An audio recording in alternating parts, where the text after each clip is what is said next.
people who want unconditional love are scary. Because like, why? Like, what condition are you gonna put me through that my love needs to be unconditional? No, no, no, no, no. Hi, welcome back to my channel. So today I'm back with another hot takes video, and I never really know how hot my takes are because I feel like a lot of times people are like, that's not hot. So these are just like random opinions I've been thinking about. Truthfully. My first one is that relationships are transactional, and I feel like that's just on every level, like on personal relationships, on professional relationships, on social relationships, on like on every relationship. Objectively, relationships are and should be transactional. Like, I feel like the base level transaction is like, I treat you well, you treat me well. Like, that's a transaction. And I feel like people who want transactionless relationships are just trying to use that as an excuse to like not show up. And like when you like need them or like ask them to show up, they're gonna be like, oh, this ain't transactional. Like that's what I feel like it is. I feel like this also goes along with the whole like, I saw this girl give a take that was like, people who want unconditional love are scary.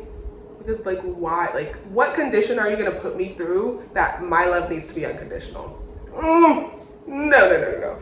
But I feel like it's wrong to make people feel bad that they wanted you and they wanted like also partially what you could give them. So like, if the whole of you is that you're funny, you're attractive, I don't even know, you have money, you know what I mean? I feel like it's wrong to expect people to like just want you without all of the benefits of you. So if you're rich and you're like, oh, I just want people to want me and like not even ever think about money, I feel like it's not wrong for you to want that, but I feel like it's wrong to make those people out to be bad people just because they want you, but also want the positive aspects of you. You know what I mean? Like you and whatever you bring to the table, whatever monetary, physical, social, emotional, whatever value of that you bring to the table is also a part of you and also a part of your identity and also a part of what attracts people to you. And I don't think that's wrong. Obviously, if somebody only wants you for one aspect, if someone only wants you physically, 100%, like that's too much. But if someone is like, yes, I like you, okay, you're this, you're that, and you're fine, and I like that you're fine, I don't think there's anything wrong with that. I feel like this rhetoric is more so when someone like doesn't have something and then does, and it's like, oh, but when I was unattractive, no one wanted me. Like, I was about to say for valid reason, but it's not like that, but it's just objectively like looks reel in an audience, objectively money reels in an audience, objectively status reels in an audience. So this idea of like, oh, but nobody wanted me when I was down, like that's literally how life works. Like, that's literally how life works, and I don't think that's that bad of a thing. My next that I'm gonna say with my chest, I feel like homie hopping completely makes sense, and I feel like people are penalized for homie hopping, but it's not that serious. Like, objectively, if the people that you like and are attracted to are more likely to be friends with people that you like and are attracted to. So if you're attracted to nerds, he's more likely to be friends with more nerds. If you're attracted to athletes, he's more likely to be friends with athletes. So if it didn't work out, if okay, person A is talking to person B and it didn't work out and person B has a friend, why is person B's friends off limits? I don't feel like that's right. Like, boo. If obviously like it's a case by case thing, if y'all like got married and had kids, okay, I guess that makes a little more sense. But like, I feel like nowadays like people just talk and talk and talk and talk, and it's just eternal talking stages. So like, why is homie hopping wrong? It's not. Yes. I feel like social media has become this hub for like mentally ill people, like genuinely, because the people who like get really famous and really popular really fast, like if you do like just this littlest sprinkle of digging, they're actually like genuinely sick. like not even to be funny, but like they're really sick. And it makes sense because to lock into social media and prioritize it over everything and not have a life and not have community and not interact, like that's gonna have major negative effects on you. Yes, and that's not good. And I feel like a lot of words are just being thrown around, like, oh, like incel, parasocial, and all this stuff. Like, these are actually like major issues, and they're actually scary, and they're actually nothing to play with, in my opinion. I also think social media is destroying the human experience. I saw this guy do a video about capitalism and about how it like destroyed community and all these things that like we used to have in life, and then it tries to sell it back to us one by one, like pay to be in this group, pay for this third space, whereas in the past it was just like a thing that happened. And I feel very heavily with social media, I feel like social media is also completely destroying the human experience, and it's going to be a thing of like, it already is, because even like streaming, I feel like streaming is like, no hate, no shade, everybody get your bag, but I genuinely feel like streaming is one of the worst mediums of social media, because that live interaction already is so dystopian and parasocial. I feel like that's already a level of like taking away something in real life, something human, and like replacing it with social media, and I feel like it's just gonna keep going and going and going. And it's like, for people who grew up and actually went outside and actually interacted with life and have actually done stuff, it's not as serious, even though it's still a big issue. But especially for the kids growing up who haven't experienced life without social media and like haven't done these things and just kind of like repeat things and like hear all this intense advice and just, oh, you're supposed to be this way, oh, da da, play these mind games, da da da. Like, I feel like they're high-key cooked. And I would not be surprised if it like turns into a thing where it's like a lot of the things that were natural and that like our parents just grew up doing is gonna turn into something that needs to be marketed, and that's like sold back to us in capitalism, with social media, with everything, y'all. Put the phone down, please.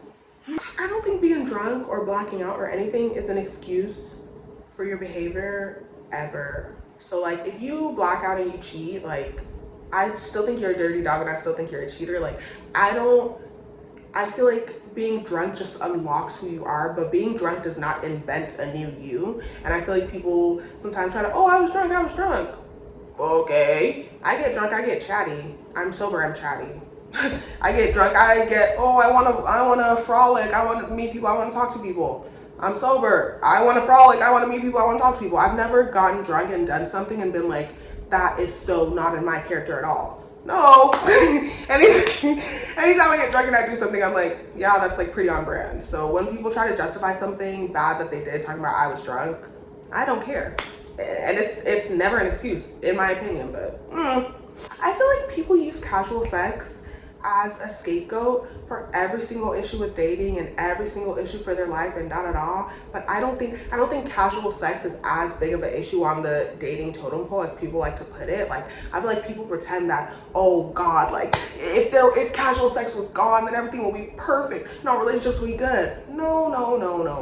The thing is, the way you go about sex is a reflection of yourself and the way you go about life and the problems you either do or don't have. So if casual sex is an issue to you, that's high-key your fault. That's not a society thing. Like, you don't have to have casual sex. You don't have to have sex outside of a relationship.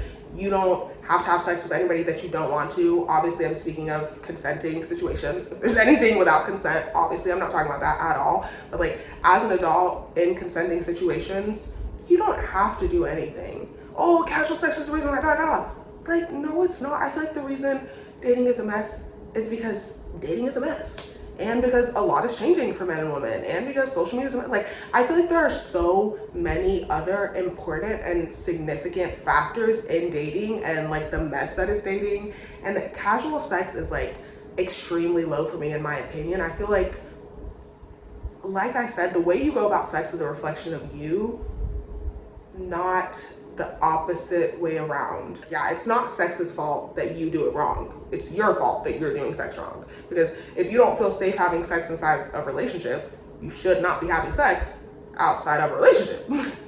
So like, same thing, if you want to throw it around and, oh, you don't want to be tied down, okay, throw it around and don't be tied down. Like, it's your life, it's your body, it needs to be your choice, but everything that comes with it also needs to be your choice. So any negative or positive that comes with it, that also has to be your choice.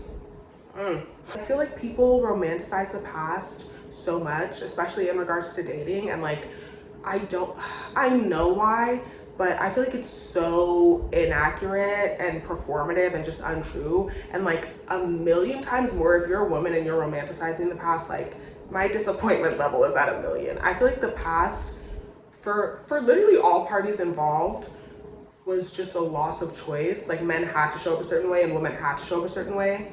And I don't think that's a positive thing. Just because people were together or were that's not that's not enough for me. That's not enough for me to be like, oh, I need to go back to not having rights because people got married back then. Hello. Like, I just, as a woman, as a Nigerian woman, as a Black woman that grew up in the South, I can never disconnect the past from my loss of rights and loss of autonomy. So anytime I hear past, the only thing I hear is you have no rights. So how does it sound that you have no rights but you got a husband? That does not sound good to me. To me, that does not sound good, but to each their own. And I feel like I said, on both levels, like I feel like men and women had to fulfill a certain role.